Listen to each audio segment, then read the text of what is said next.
All Looking right, great. Let's see if we can.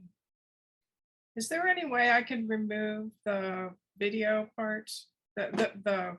We don't see it when it's at the top. No, okay. you only you sees it. So as long as it doesn't bother you, that's okay.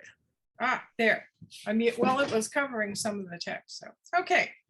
Well, thank you very much for being here on a Friday afternoon. They're probably you can have your own beverage. It's only 4 o'clock, but it's 5 o'clock somewhere. Dangerous transitions, tracking Ajaw across the 8th Baktun.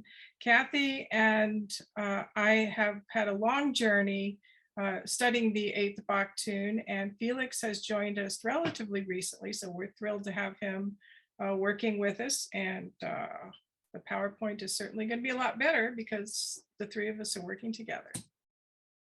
All right. Some acknowledgements up front.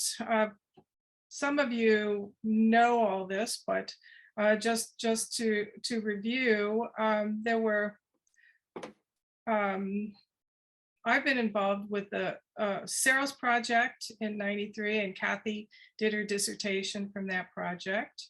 Kathy took on Nachtun in the 2000s, and I worked as a ceramicist for that project. And now we're all three of us working at Yaxuna since, well, 11 years now. Wow, it doesn't seem that long. We want to be sure and thank the people that made it possible, of Chinush and Caprabanc in Belize, Huaxactún in Guatemala, and then Constitución Pablo Garcia and Canwas in Mexico. And they're now in the field right now, already working at Yaxuna. Also some acknowledgements. I wanted to just note that I'm not really, this is a review, so I'm not really presenting a whole bunch of, not everything is new. We're relying on an incredible body of work for over a century, all across the 8th Baktun and across the Maya lowlands. We've drawn on a lot of different sources listed here, and really excited about the new stuff that happened with the Atlas Epigraphico that continues to produce these great new images of documents from the 8th Baktun and other times. Okay, a couple of things. I know sitting here in Florida, this doesn't seem like something that I would say, but it's true. And this era initiates recorded history in our hemisphere, in the Western Hemisphere, and should be a component of our cultural canon, yet it's not taught in public schools. And we would certainly like this to change. And then we also want to recognize that we're focusing on Ajaw because, well, David studies it and he asked us to talk about it, but it's also important to look at what other people do, not just focus on Ajaw. And finally, we acknowledge the strong influence David's had on our careers, and we welcome him to walk through the 8th Baktun with us. So the best opening I can think of came from Sylvanus Morley, who describes his astonishment at finding Huaxactún Stela 9 back in 1916. He found the 8 stone, he said, for the first time, the 8 Baktun stone. He said, when coming through the dense bush, hot, tired, and thirsty, he saw for the first time this now famous monument, leaning like another Tower of Pisa, the numeral 8 of its Baktun coefficient standing clearly and distinctly, literally the first feature to catch the eye. We're just still excited about the 8th Baktun. It's an incredibly fascinating time. So for the maybe 2 people out there who don't know how Maya Calendrics work, the Baktun is a period of 400 years. And the 8th Baktun works out to 41 to 435 CE in the Christian, or in the Common Era. It spans so it's 400 years, and then the Katun is 20 years, and Tun, Winal, and Keen. 1 year, 20 days, and 1 day. Just a short review. And here's how it looks written out vertically on one of the first dated monuments from the 8th Baktun. So we're talking today about the Maya region, and there's such a huge amount of possible things we could talk about. These are some of the sites that we're going to touch on. Just a bit of geography, the elevated interior region. Nick Dunning and others talk about it as a geological feature. We've been talking a lot about the CKU, and the central and southern CKU is a culture area that Kathy and Felix and I have been working in at Yaxuna and across the Labyrinto Bajo at Calapul as well. We'll also be focusing on Cerro Maya and Nachtun because we've worked there, but some other sites as well. So what was the status of Ajaw at the beginning of the 8th Baktun, around 40 CE? It was already, as the last generation has taught us, it was already a hugely successful and complex civilization, sort of like if you were to just jump in, it was a civilization in progress. Huge landscape management, high temples, all kinds of agricultural fields and control of production.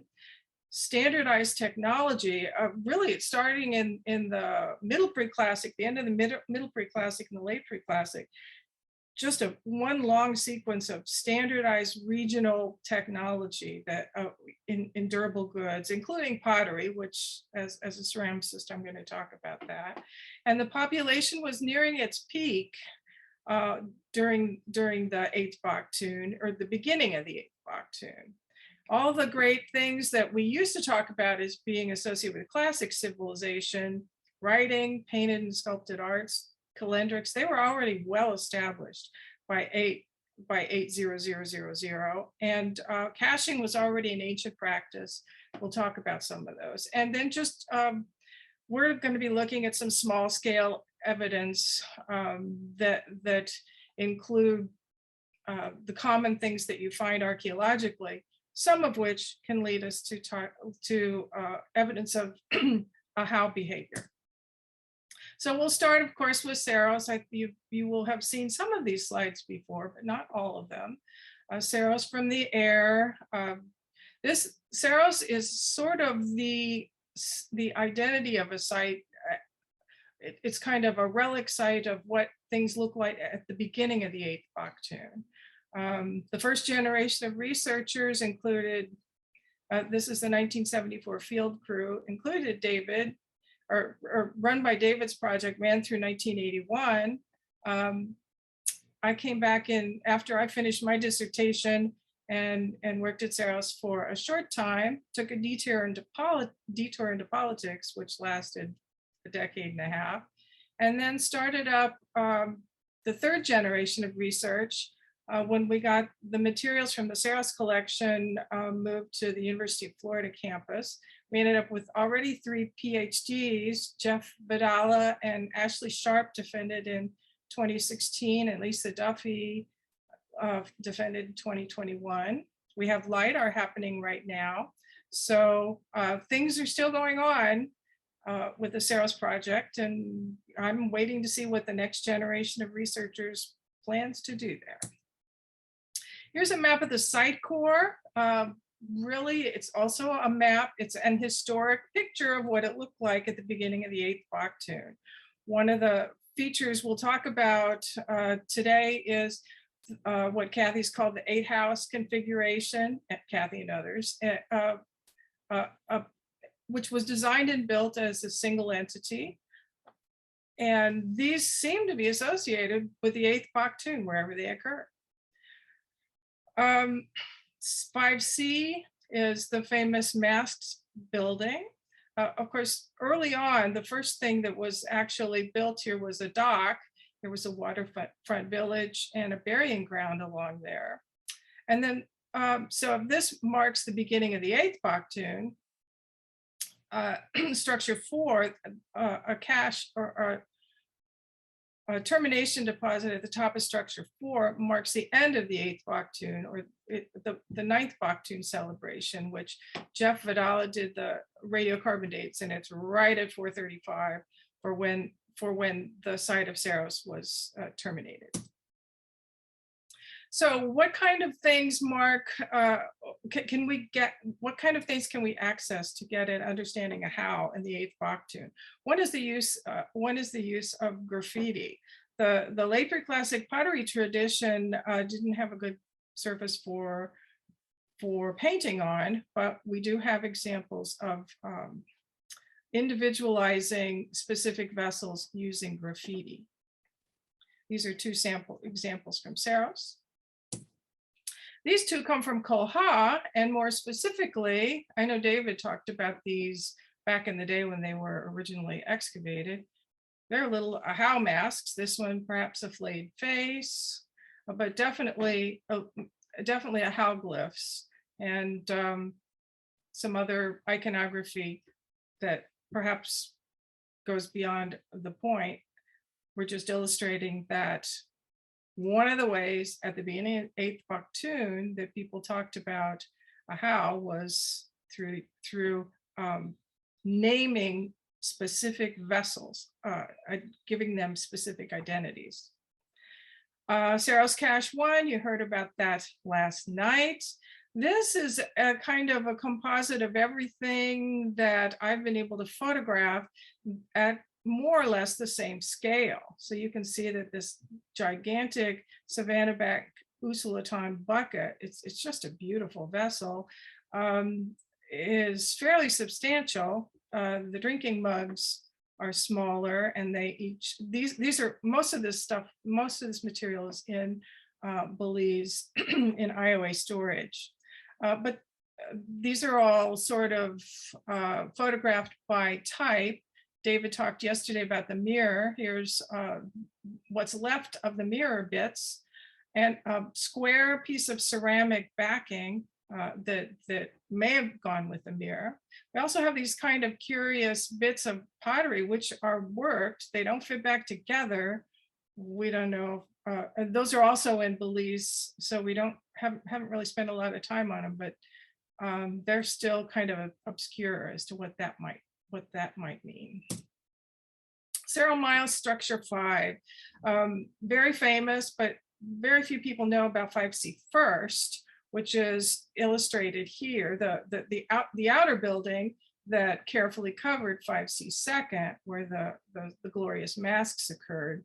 I wanted to point out the date. Jeff has gotten a date on this right at the beginning. 5C Second was buried and 5C First was constructed right about at 80000. So right in that ballpark, the building was carefully terminated, and a new building put on top of it that is a lot simpler in design.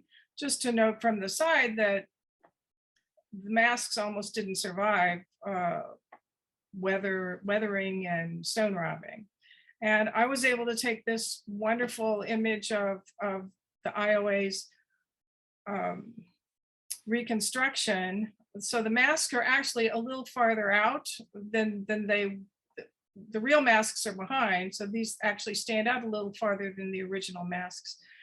You can still see them, but the paint is pretty much worn away as of, I think, 2019 was the last time I was able to see them. On a lot of pottery was broken, was smashed and left on the facades during the termination of 5C Second. And one of them I found in the Belize storage that has a very interesting history. It was a whole pot that then had a keel hole drilled into it. After the keel hole was drilled in, this kind of elaborate design, graffito, including elements of the corn cycle. Here's a whole corn stalk, and some like sort of smaller versions of corn or something, incorporated the kill hole. So it was literally rebirthing or birthing the maize god with graffiti here. This is a common element on pottery. Here's an example from a famous tomb at Calakmul, and another one that we found in a looted tomb at Nachtoon. So it's a common theme. It goes through the sequence, but here's a new case that we didn't really know about before. And that, of course, is also dated to right at the beginning of the 8th Baktun. Another case of a sort of an 8-house, similar to an 8-house configuration, has been excavated recently by Milan Kovac and colleagues at Washington. It's not identical to the others. It really only has 7 buildings, but it's contemporary, and it was designed and built in a single construction. And it was at its height during the early 8th Baktun. So it was like, it's a contemporary of the Saros 8-house, and also one at Yaxuna. And they've learned that in their excavations over the last 10 years that all of the pre-classic area of Washington was abandoned at about 150 AD, and then not re-inhabited until maybe 100 years later. So it has a similar life cycle to the Saros structure 8.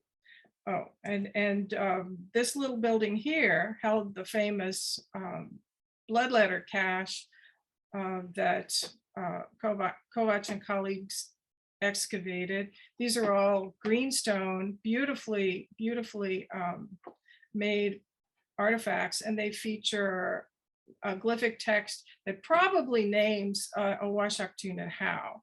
So probably this particular Group H North was dedicated with this action, and then later they talk about it being terminated. The same building, Group H16, was terminated about 810 or about 250 AD, halfway through the 8th Baktun. And this is another kind of deposit that we get in the early half of the Baktun that Jim Garber did a lot of these at Saros, worked on a lot of these at Saros. He did those in his dissertation. They're deposits. First, there's a little cache, and then there are a series of burials of groups of objects that include ceramic discs, limestone discs, and limestone spheroids. And it's really kind of tied, very tightly in time to this beginning of the 8th Baktun. I don't have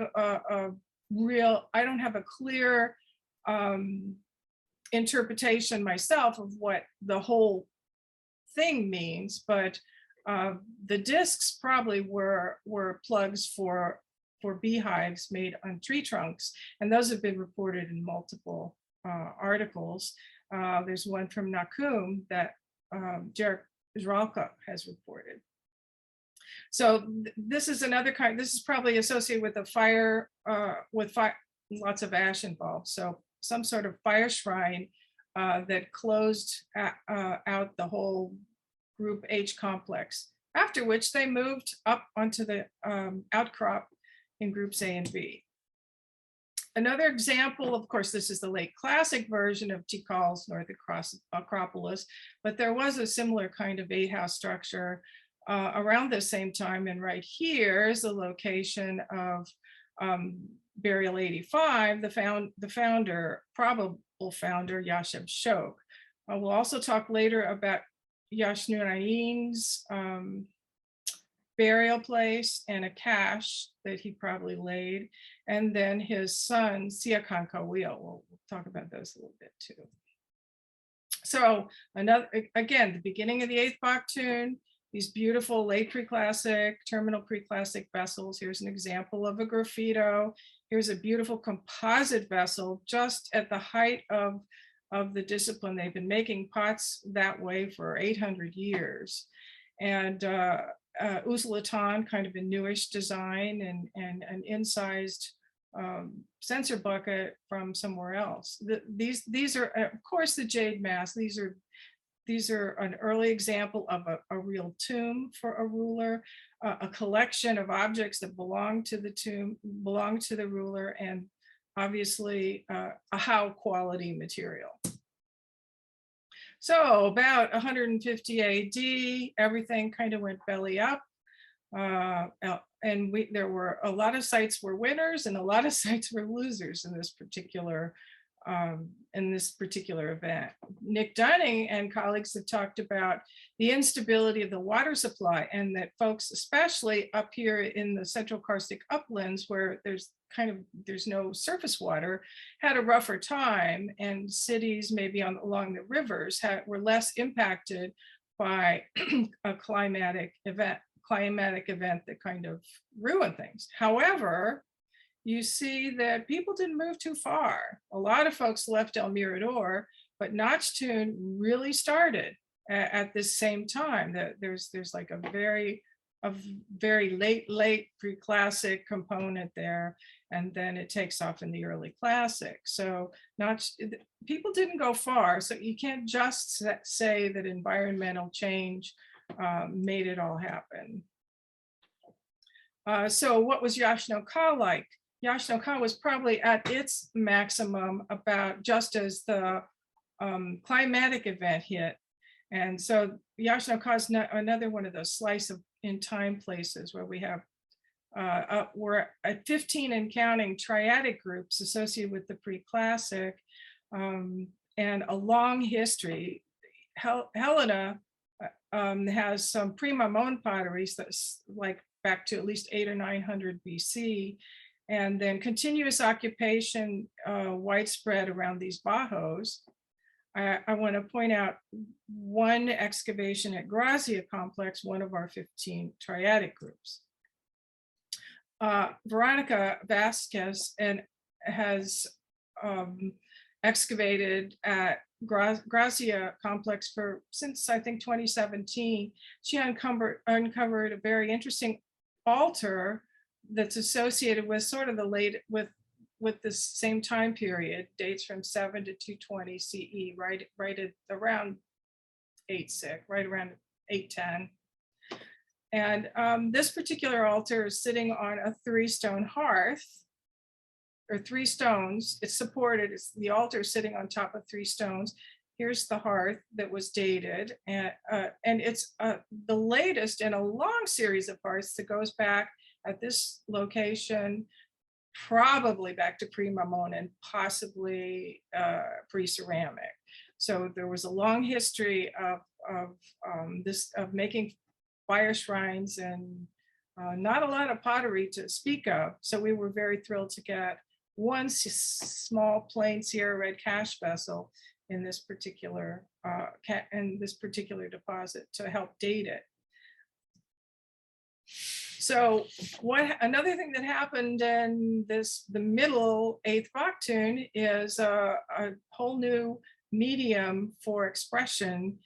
As pottery, as the late pre-classic folks kind of rearranged themselves on the landscape, there's sort of a diaspora, and people started doing their own thing ceramically.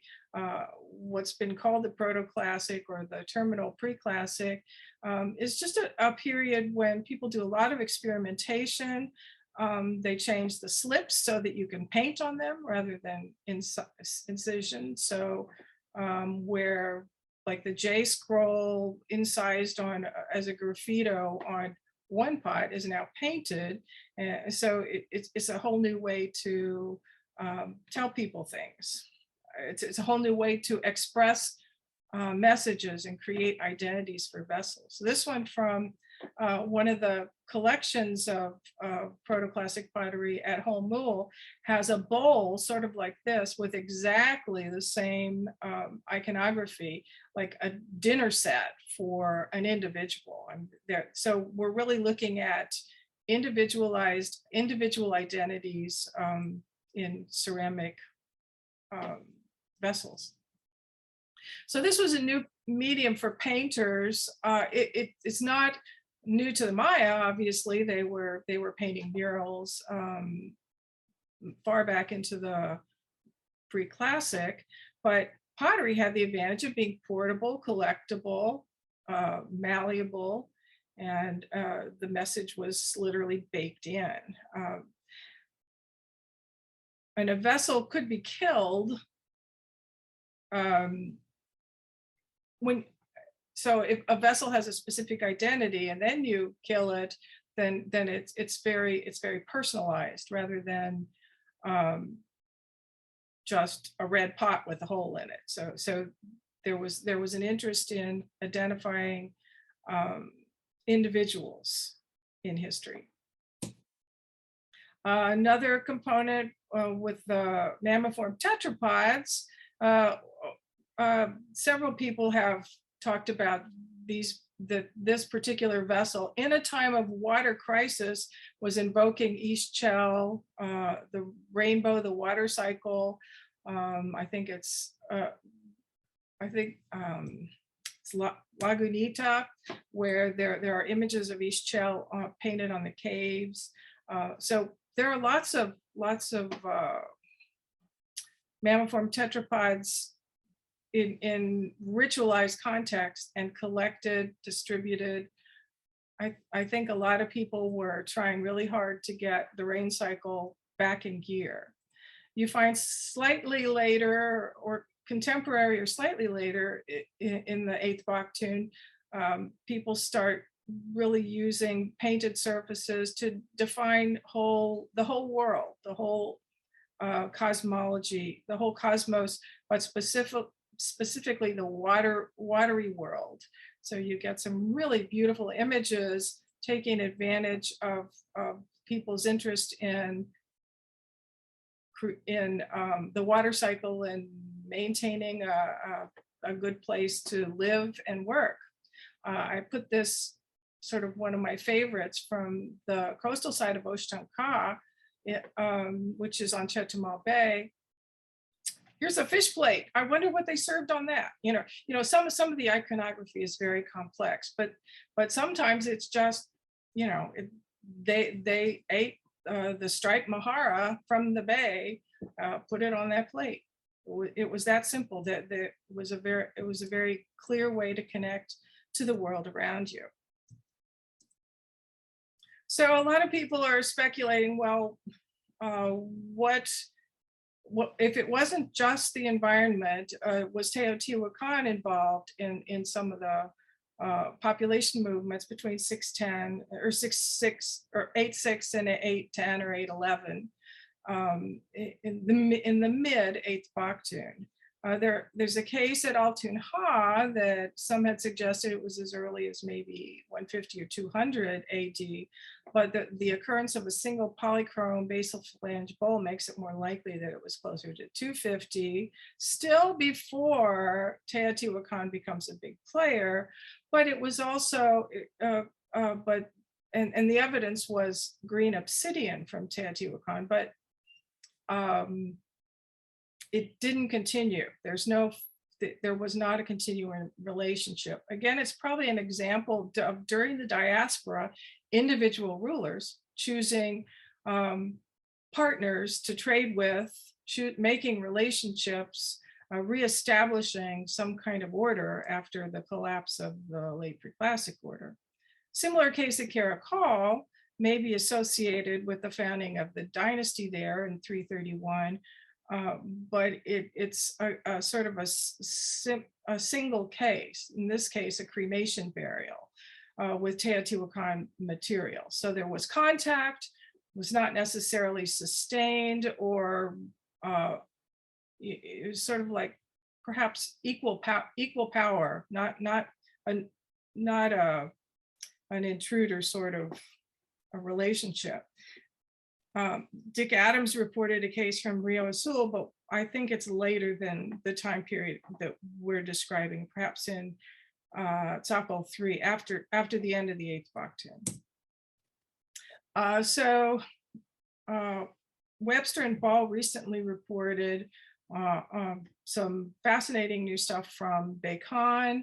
And they actually addressed this question that Baktun probably had a good relationship with the West. They had said there's unrestricted access to green obsidian, but at the same time, the defense wall was established. So one of the things you see that happening in this time period is in places where people are able to stay, they find some way to defend themselves. At Washington, when they come back and settle, they go up on top of the hill or on top of the outcrop. And here they, in lots of places that Webster and Ball talk about, put up defensive measures. Although at Cerro Maya, I still believe that the canal at Cerro Maya was probably more likely for drainage after a major windstorm hit.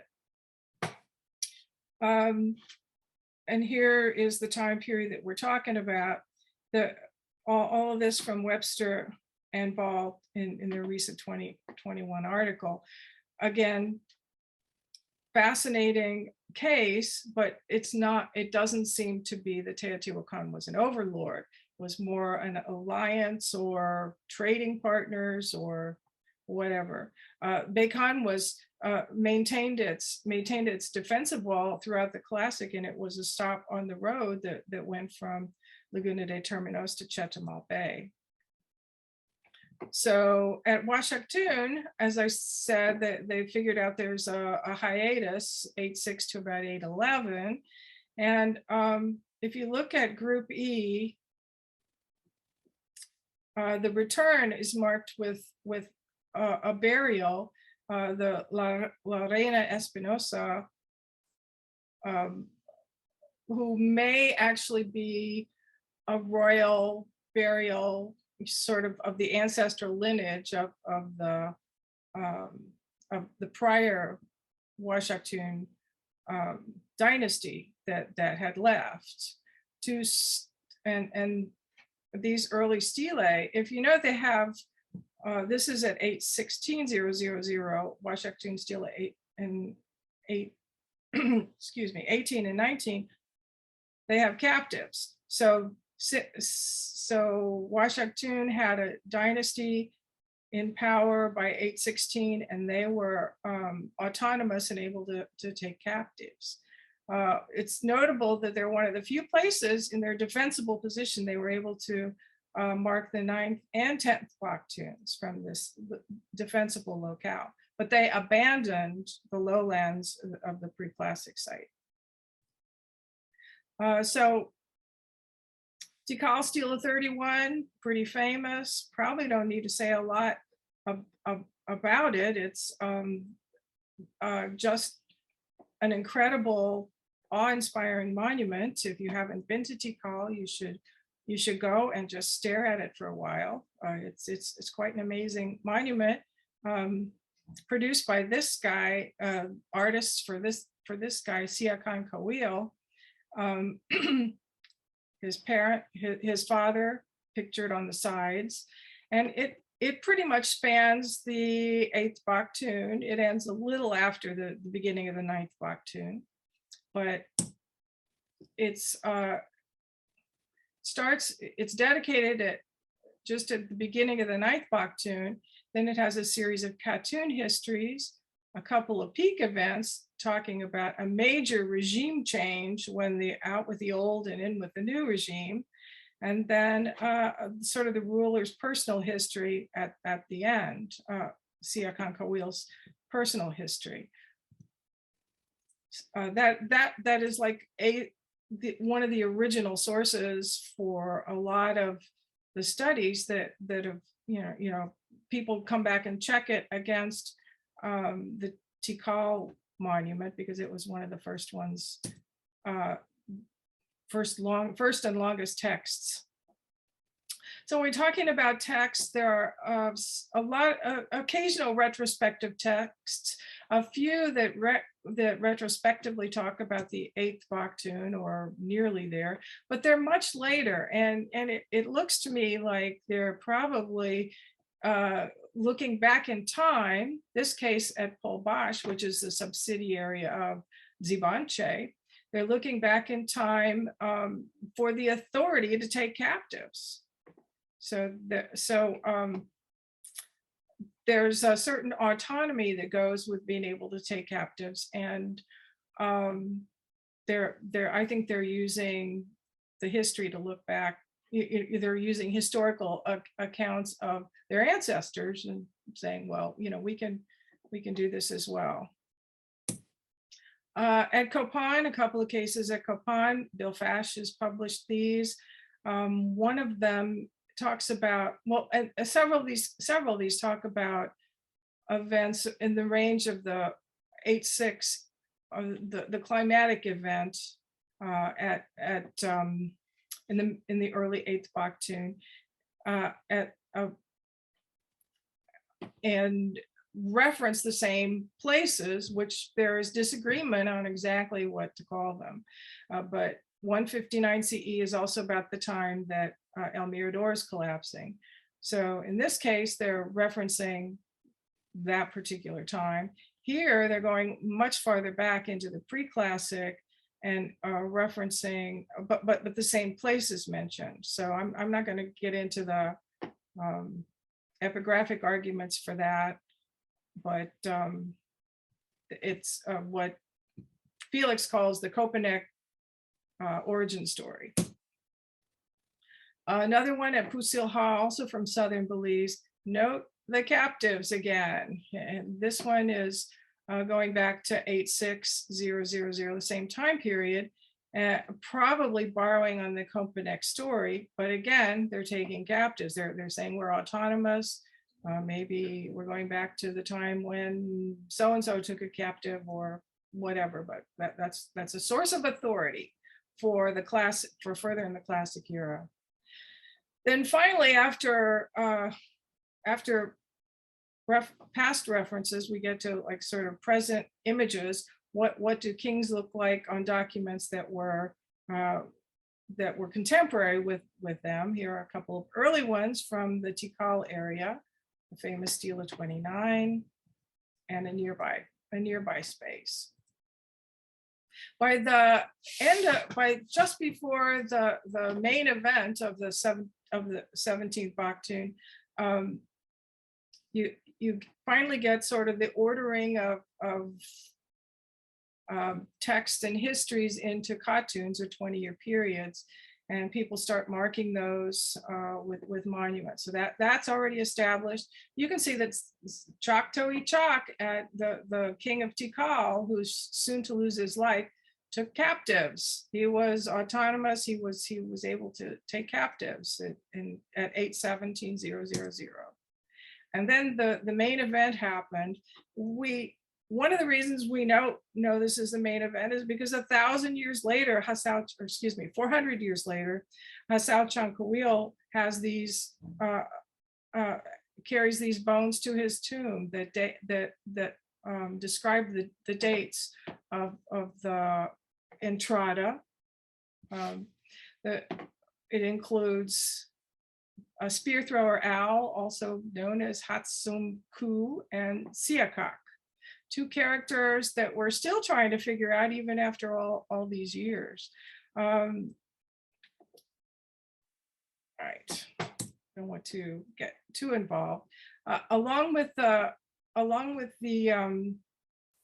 arrival was the introduction of a new term called Colomte, that is like super Ajaw, if you will, or a Ajaw, king of kings, a Ajaw of Ajaws.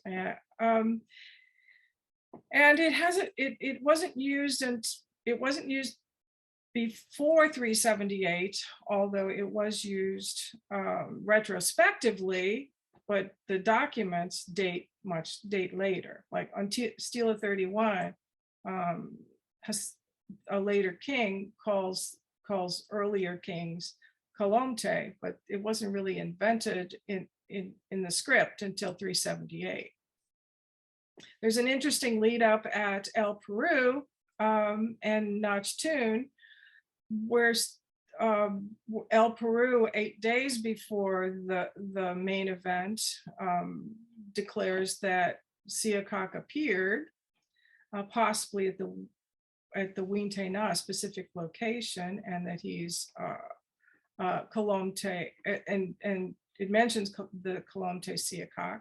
And then in Nachtoon, Stela 24, there are 3 days leading up to the 11 Eb, the important day, 9 Ok, 10 Chuen, 11 Eb, and things happen on each of those days.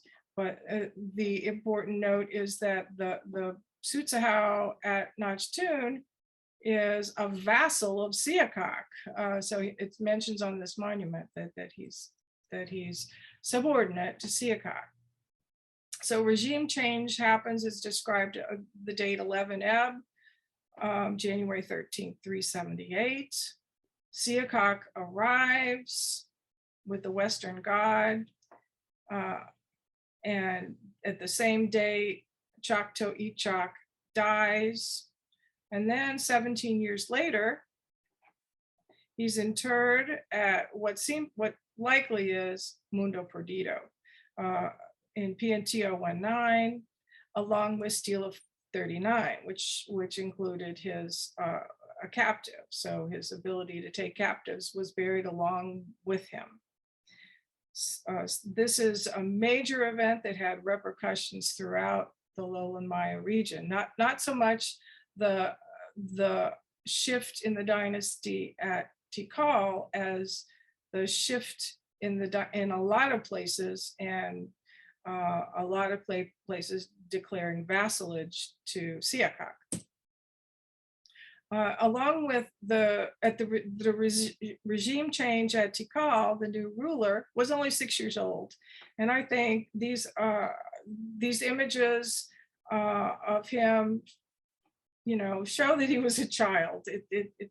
Some of my favorite images, that he was just this little guy when he became a king. So he acceded. And it happened at a building that I think is probably at Tikal, 5D22 at Tikal. So if it is 5D22, that would be the name, that would be the location of the Wingtana. This is the text that deals with it, and note that the pyramid glyph that Felix tells me that it says they went up. That the text on Stela 31 talks about Yaxuna going up to the pyramid and then coming back down. So it's possible it's 5D22. And if it is, then I think this cache 65, Tikal cache 65, is what it belongs to Yaxuna, and it's what he deposited. It's kind of a remarkable bucket, cache bucket. They found about the largest piece of jade ever discovered at Tikal. It's nearly 8 pounds, an unsplit or a unworked split jade boulder with glyphs on it, which I'm not going to try and decipher. Then some general general groups of things that go along with caches, and also decayed cloth of the bundle. So this is like the whole royal bundle that David was talking about yesterday. And its location is also quite exceptional. In writing about it, Coe says the repository of this impressive entity must have been the work of a child, for the neatly rectangular entry shaft measured 6 meters by ½ meter east-west, fashioned as a miniature tomb. Even layered lithic material within the vertical shaft recalls a common trait of local interments. So probably this cache was deposited by the young ruler at the base of 5D22. Oh, perhaps this glyph references the cache. Okay, moving on. Fallout of the regime change things started changing all over the region. A new generation of rulers declared their vassalship to Siakok either before or after they were installed. And families resistant seemed to disappear from the landscape and their power was taken away. These new monuments about vassalship do not carry captives. So these kings no longer have the ability to carry captives. And some of the ways that Yaxuna edited the text and his heirs changed documents that belonged to prior rulers. This one from Wool and Toon was both edited and then broken up and moved away from downtown Tikal. This one was edited and ritually terminated and much later included in tomb furniture. So there was the things that belonged to the king were redistributed and terminated, lost their power. At Washakhtun, the new epigraphic project was able to identify that this guy is that this is not Siakok, which people used to think he was, but this monument was erected by Sunraiser, the local king at Washakhtun, who became a vassal of Siakok. And here's another image of Sunraiser on altar 1, which sits in front of structure B8 up on the hillside, the outcrop in B group at Washakhtun. And this is along with some contemporary monuments. So this talks about something that David and Linda wrote about in 1990 about a burial B1 at Washakhtun Group B, a burial over which the building was built. This is Washakhtun Burial 1. It's 2 adult women, children, and at least one of the women was pregnant. David and Linda correctly interpreted that this was probably the pre-378 lineage. This is what happened to the family of the people who didn't buy into the new regime. What's interesting here when I got to looking at it was that this polychrome bowl is typical of Zibanche. So we're talking a Zakal 2 vase or Zakal 2 basal flange bowl with a big kill hole, but it's typical iconography of Zibanche, which is the stretched images.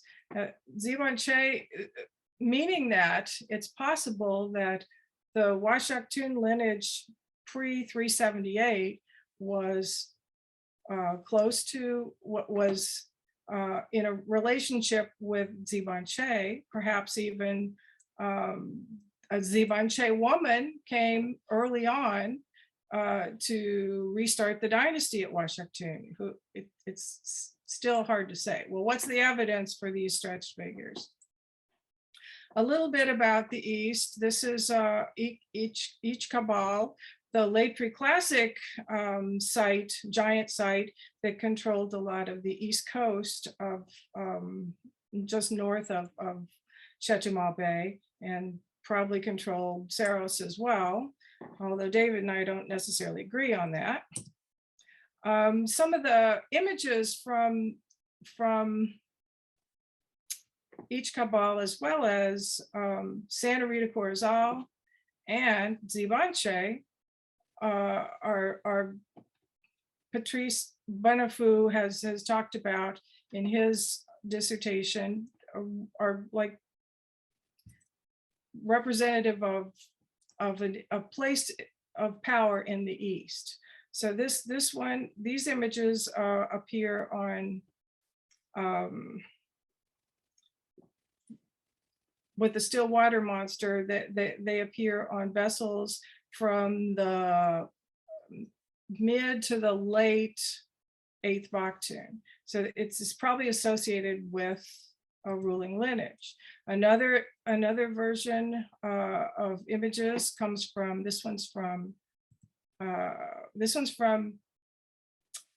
Koha, this one's from Kasho, these are from Ishkabal, and it's the bird holding the fish. Again, representing still waters, a water world in a time when people are still worried about the water cycle and is it going to rain for my crops next year? Another set of images associated with this Eastern group is the profile image, which has some parallel to the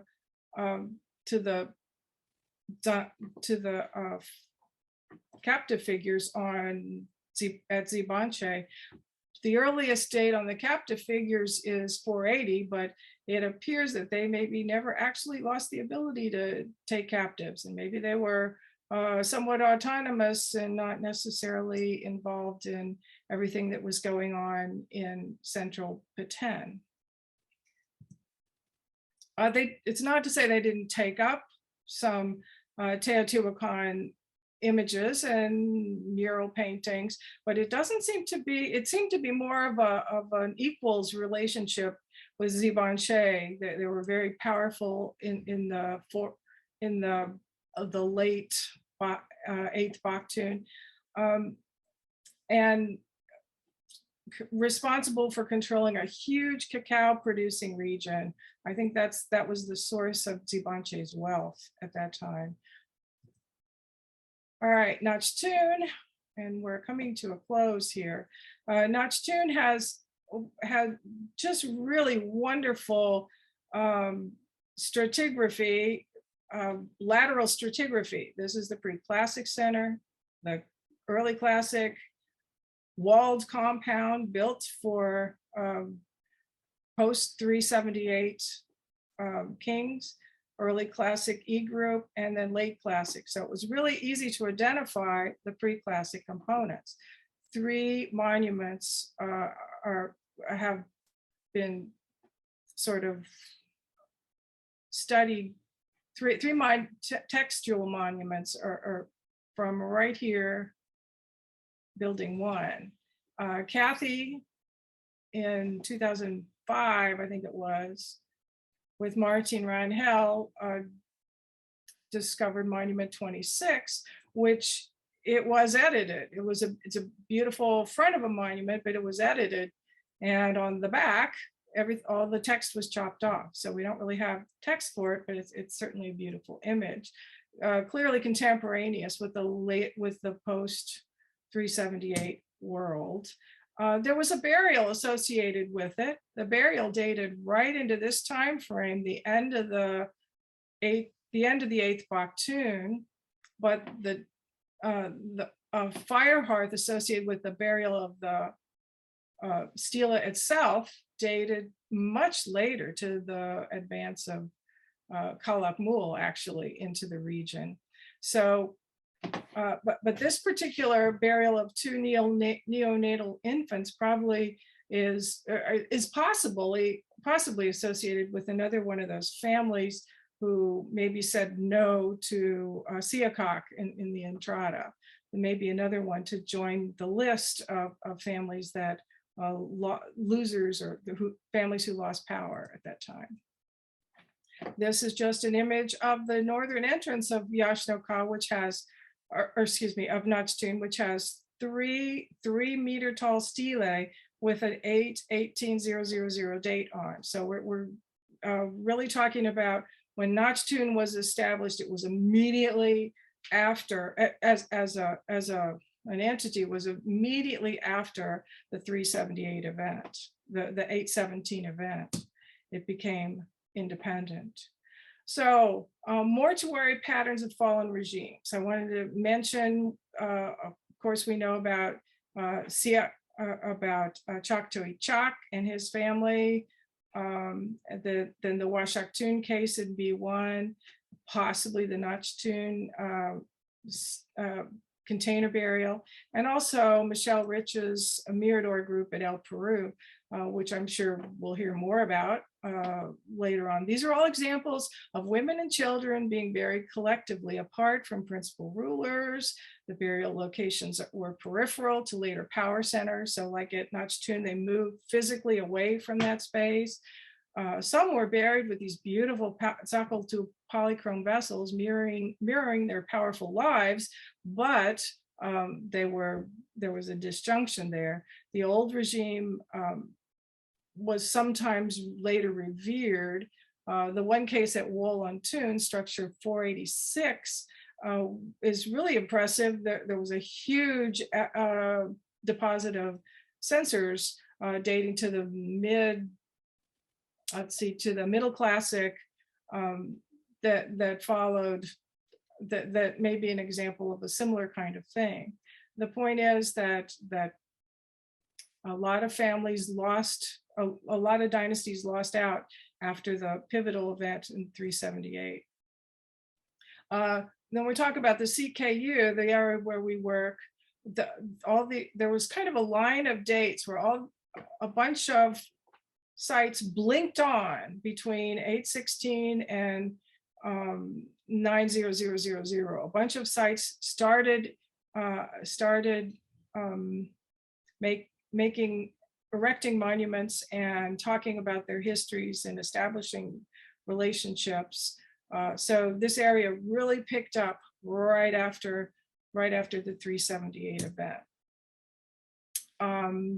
These are a few of these texts, one from Champerico, another from Balakbal, and finally my favorite, Che Yokola, which has this 3-story tall building that is covered with strangler figs. Just an amazing thing. So the central karstic uplands kind of faltered, but right after the 378 entrada, it took off again. And that's sort of how we leave at the end of the ninth Baktun, the end of the 8th Baktun, the beginning of the 9th Baktun, 90000. The textual record was much more explicit and systematic at 90000 at 435 AD. The Baktun event was recorded at Tikal, Washaktun, El Zapote, Calakmul, and now El Peru. So I think we'll probably find more instances where the 9th Baktun is recorded as we do more studying. Tikal so what was the Maya world like at 90000? Tikal was certainly at an apex, but spear thrower Ajaw was still alive at the end of his days, though. Dynasties had been established throughout the region. Tzakal 3 industries were at their peak. Those were the ones influenced by Teotihuacan, but definitely made in Maya style. Banche likely controlled much of the east, including northern Belize, and some cities like Yaxuna and Saros may have been totally abandoned at this point. Others like Nochtun grew in strength and power under the new regime. So monuments that are erected, describing themselves as vassals to Siakak, like elect captives. So they probably lost that ability. And captive monuments then before and after the 378 event were statements of autonomy, while vassal monuments were statements of compliance. I would also suggest the Ajaw were under pressure from within and without through much of the 8th Baktun. And I would ask future researchers, did we witness a change in the definition of Ajaw based on the arrival of Colomte? It's a question. And with that, I'm done and I'll take questions.